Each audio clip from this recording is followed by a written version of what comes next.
Good evening. We're going to learn about um, mechanical ventilation and the basic principles. So, for now, let's focus for the specific topic on respiratory failures. No, so I will center the slides.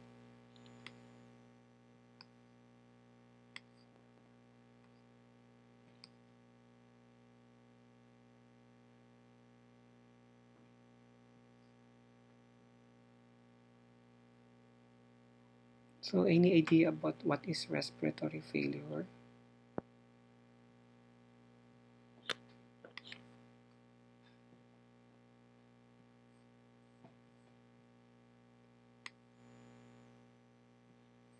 So, in this chapter, we're going to learn respiratory failure.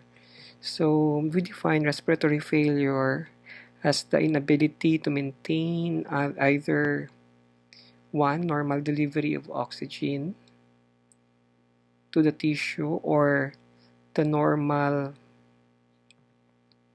or the normal delivery of oxygen and the normal elimination of carbon dioxide from the tissue. So intake of oxygen and expel of carbon dioxide. So that's the primary goal of our supposed to be the normal physiology, no? So why we hook patient or why we tend patient to have this respiratory failure and end up to hooking patient into a mechanical ventilator or respirators, no? It's because of inability or in the lungs is unable to provide um, ample oxygen or excrete carbon dioxide again.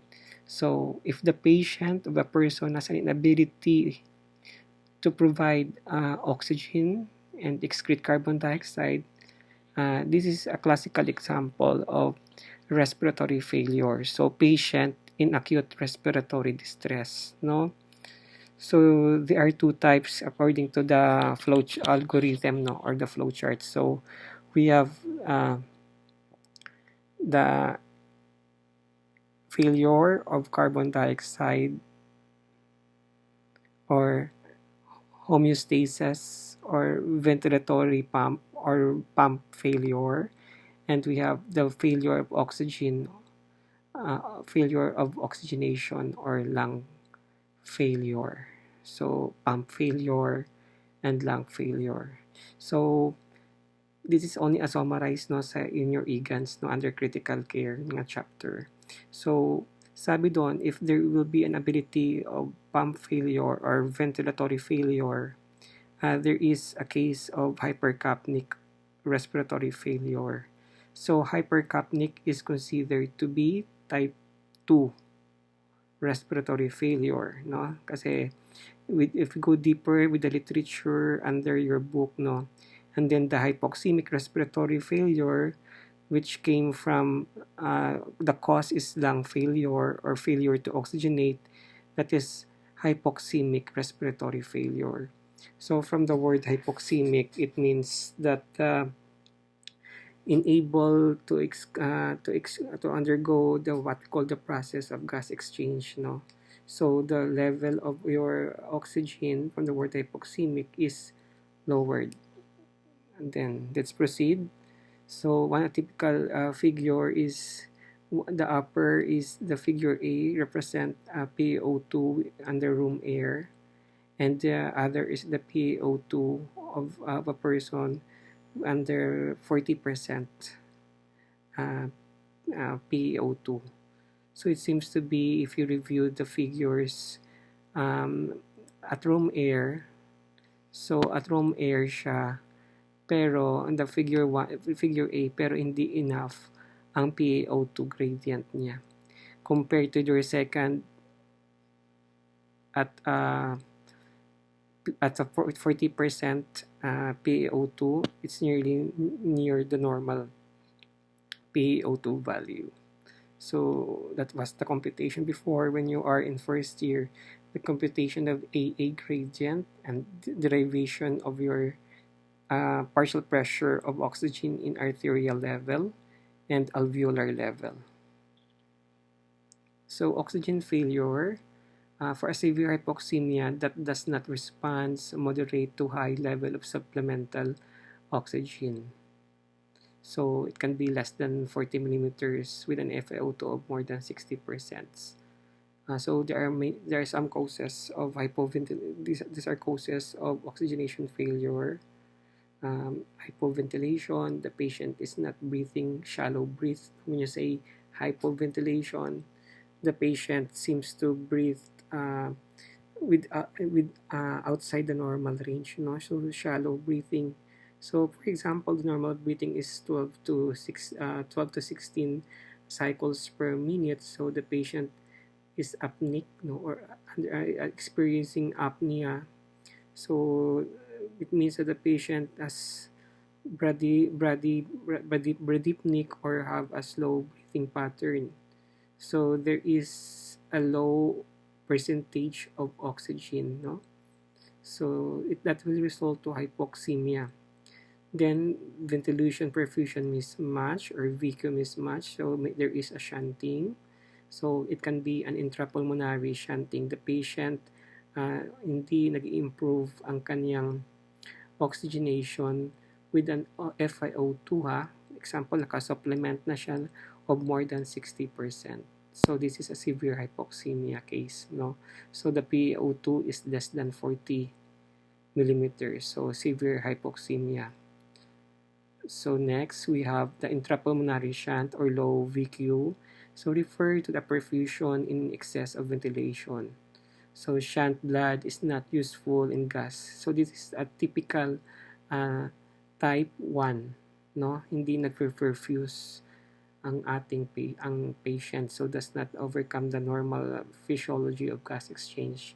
So ang causes of refractory hypoxemia, you have high dosage of oxygen, the patient is not responding to the oxygen therapy and experiencing what we call hypoxemia. So low oxygen in the blood that responds poorly with oxygen therapy alone. So kahit naka-nasal cannula na siya, we put the patient on oxygen mask, hindi na po correct yung hypoxemia niya. So that is one causes that is common in clinical scenario, the refractory hypoxemia. So interpretation of shunt, so it should be less than 10%. The normal value of shunt should be 10%. So 10 to 20%, it can be a mild shunt, 20 to 30% significant shunt, and more than 30% of shunt is critical and severe shunt. That's the case. So shunt means there is no enough or sufficient oxygen correction or oxygenation during oxygen therapy. So that's the shunt level. So interpretation of oxygen status. So pag sa oxygen status in the blood, this can be evaluated by means of ABG, so you are on the higher level. So in your fundamentals of respiratory therapy, you discuss arterial blood gas, So these are the level of your PaO2. So it's on the arterial, the partial pressure of your oxygen in your arterial level. So the normal will be in the range of 80 to 100 millimeters of mercury. Mild hypoxemia will be 60 to 79. Moderate will be 40 to 59 millimoles of mercury. And the severe will be less than 40 millimoles of mercury. So remember this, the hypoxemia index or the hypoxemia status based on your ABG, particularly the parameters on partial pressure of oxygen in arterial level. So clinical conditions leading to mechanical ventilation. Why we hook patient into a mechanical ventilator, or why the patient unable or suffers respiratory failure. So because of depressed respiratory drive. So anong respiratory drive? Anong responsible? So Patients, the brain is the responsible for your respiratory drive, no? So they innervate the pneumotoxic and apneustic center.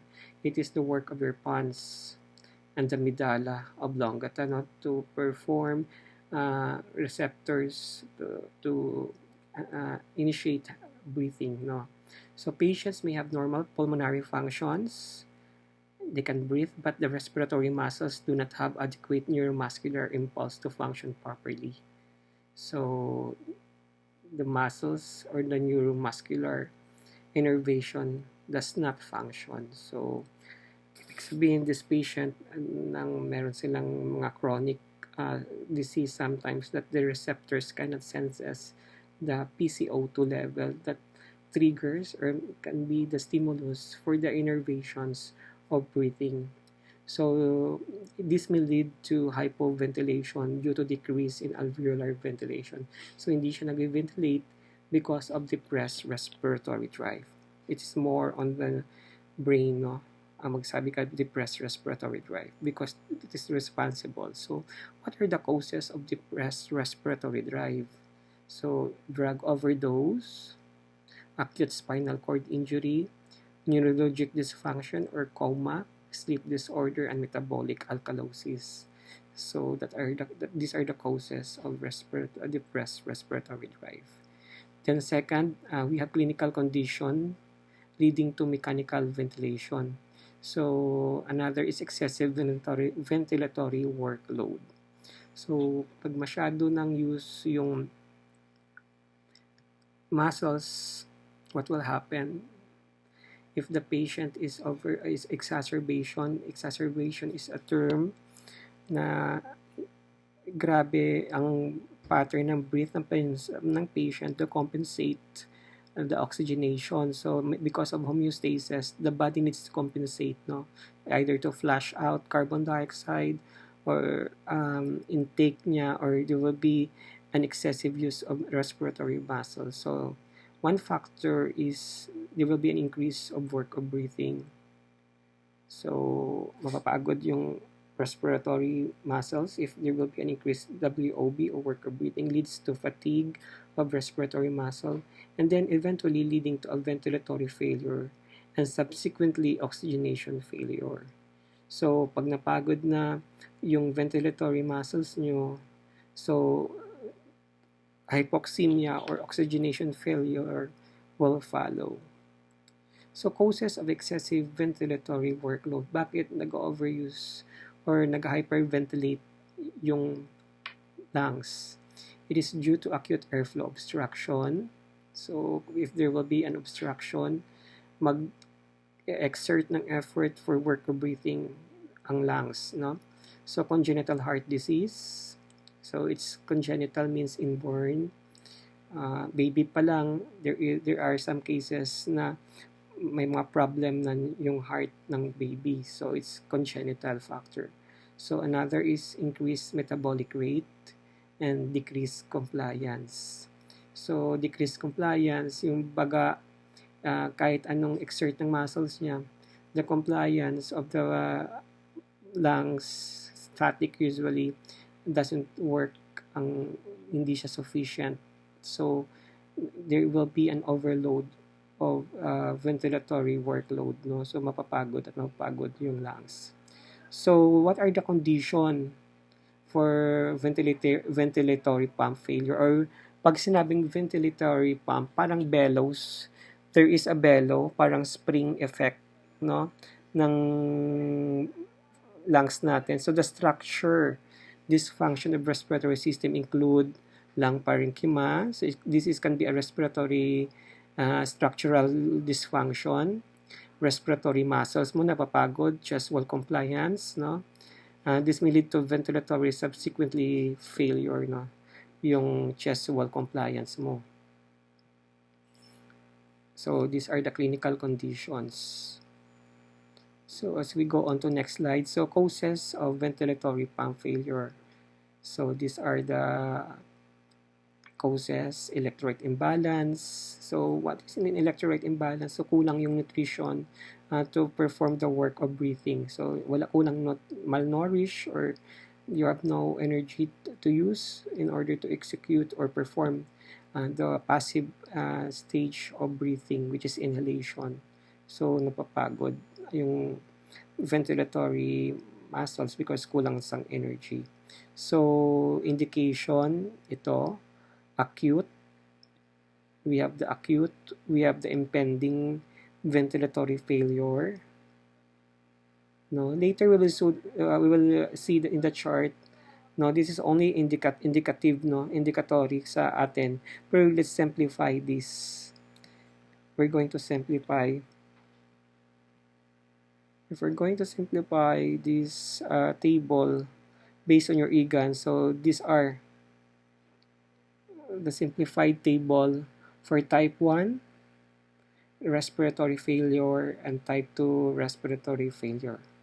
So ito kasi ang slide yung derived from Far Eastern University. No, thanks for the people who helped to create those slide for basic mechanical ventilation. But we need to base the criteria for type 1 based on your table on your mechanical vent in your EGANs. No? So type 1, it's more on hypoxemic, to simplify. So lahat ng clinical condition dito pertains to respiratory failure or oxygenation failure. Type 1 is hypoxemic respiratory failure, wherein type 2 is hypercapnic. So masimple lang, pag type 2, mataas ang level ng carbon dioxide, it is more on bellows, this malfunction or ventilatory failure, no? Whereas the type 1 is more on oxygenation failure. So ventilatory na sense kasi unable ang lungs sa type 2, I'm speaking to type 2 ventilatory failure or respiratory failure type 2, mas maraming causes, ay inability to excrete carbon dioxide, no? So pag there is an inability like these cases, the first cases, the second, the third, it can be a neuro case, no? That can contribute to your type 2 or hypercapnic. Hypercapnic means the level of carbon dioxide is too high, whereas hypoxemic, the level of oxygen is too low. So it can be mild, moderate, and severe based on your hypoxemic index. So you read further the table on your EGAT, so to be able to classify. So in exam, you need to classify what type of respiratory failure based on certain clinical conditions, no? So pag sinabing ARDS, for example, for the first criteria, no, under type 1 respiratory failure, ARDS stands for acute respiratory distress syndrome. It is common in adult, no? So ARDS is under type 1, or type 1 is considered to be a hypoxemic respiratory failure. Whereas dito sa type 2 mo, to make it simplified, all are contributed to ventilatory defect. Hindi masyado makapagpalabas ng carbon dioxide during expiration yung lungs. Kaya carbon dioxide is retained, no? So shallow breathing, apneustic, may apnea na ang breathing pattern niya. There will be an episode of apneic breath. So to simplify, again, to recap, type 1 respiratory failure pertains to hypoxemic or low oxygen content, whereas to simplify, type 2 pertains to hypercapnic respiratory failure. So more on high level of carbon dioxide or PCO2. So it's very simple. Based on this table, clinical conditions are categorized, or this will be your markers, indicators, which certain criteria belongs to type 1, what clinical condition or pathophysiology belongs to type 2 respiratory failure. So you need to be familiarized this table in order First, to identify and classify type 1 respiratory failure and type 2 respiratory failure. So these are the basics pa lang, no, of identifying types of respiratory failure in our mechanical ventilator subject. Thank you.